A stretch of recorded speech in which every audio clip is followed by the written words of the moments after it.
Welcome to the Colgate, Illinois game preview. This is Robby Nardini, lead basketball reporter at Armchair Illini. Wanted to give a Illinois game preview here. I saw some things on Twitter that someone up from Texas Tech had a game preview analytically for the Illinois-Texas Tech game on Tuesday night. Saw some fans in the comments wanting it for Illinois as well. So I want to deliver that for the fans, and let's get into it. So obviously, Illinois is playing Colgate Friday night, 8 p.m., BTN Plus. A little bit lesser of an opponent than Texas Tech, but still a good time for Illinois to build chemistry, get things right going into the Alabama game. So let's get into it. Colgate is 1-2 on the season here, as you can see, number 182 in KenPom. They did play Michigan State pretty tough. They lost by 11. They were tied or close to tied at halftime, and even within, I think, 10 minutes of the game, they were pretty close. Ended up covering the spread, played pretty well, gave Michigan State all they could handle. They ended up losing a close one to Northeastern, and then finally got their first win against Drexel on Tuesday night. So they're 1-2.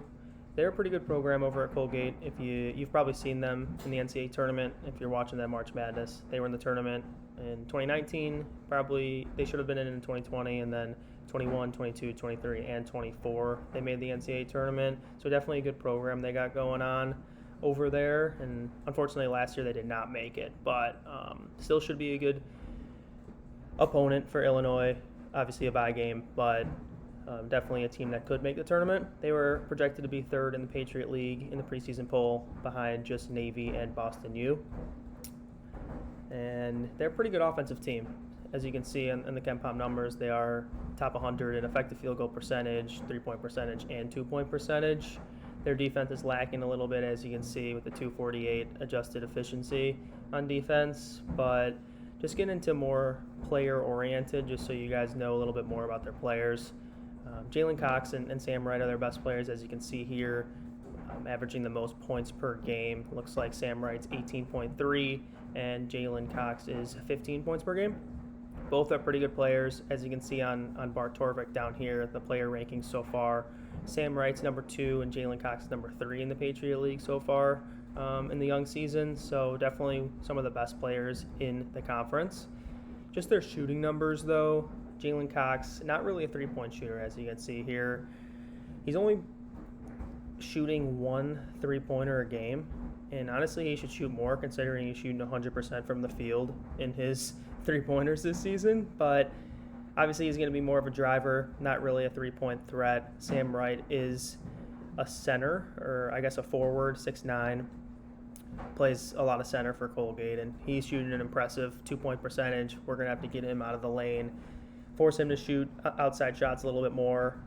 He's, respectable from three-point range at 35.7%, but you can see his 84.2% on 6.3 attempts a game. That's pretty stellar in the 88th percentile for 2-point percentage. So it's going to be important for Illinois to not let him get easy buckets in the paint.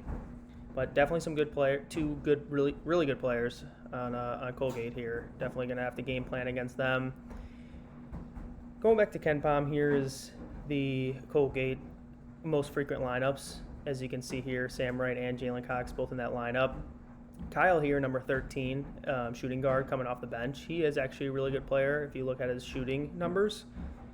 If you come down here, he doesn't shoot many twos, only 2.3 twos a game, shooting a respectable 42.9%, but he is a knockdown three-point shooter. 50% from three-point range and shooting 6 of them a game. So it's not like, it's low volume. It is high volume three-pointers, and he is making them at a very efficient rate. So definitely going to need to run him off the line. He's going to come in off the bench and want to get the threes up. Going to have to tag him on the down screens and don't let him get free. Don't want him to, rattle off a couple threes coming off the bench here early in the game. So that's a little bit more about their players. Just going back to Colgate as a team a little bit more, they are, I don't know how else to say it, they are a pretty bad rebounding team. As you can see here, their offensive rebounding percentage is just 19.3%, which is in the 6th percentile nationally. Their second chance points per game is 4.7, which is 4th percentile.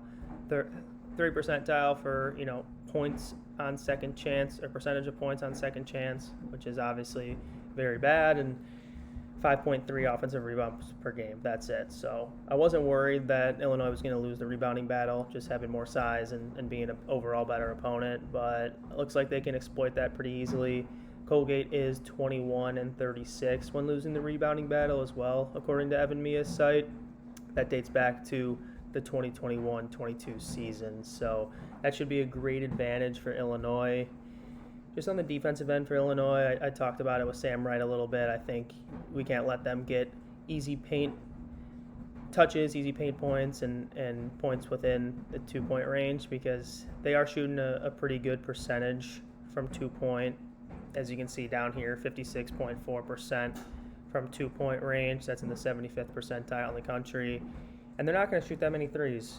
If you can see here, only 20.3 field goals attempted per game from the 3-point range. That's in the 27th percentile in the country. So they're not going to want to shoot a lot of threes. Obviously, shooting guard number 13, Kyle, is a really good 3-point shooter. So you're going to have to watch him on the 3-point line. But overall, they are trying to get in the paint, trying to make more 2s than 3s.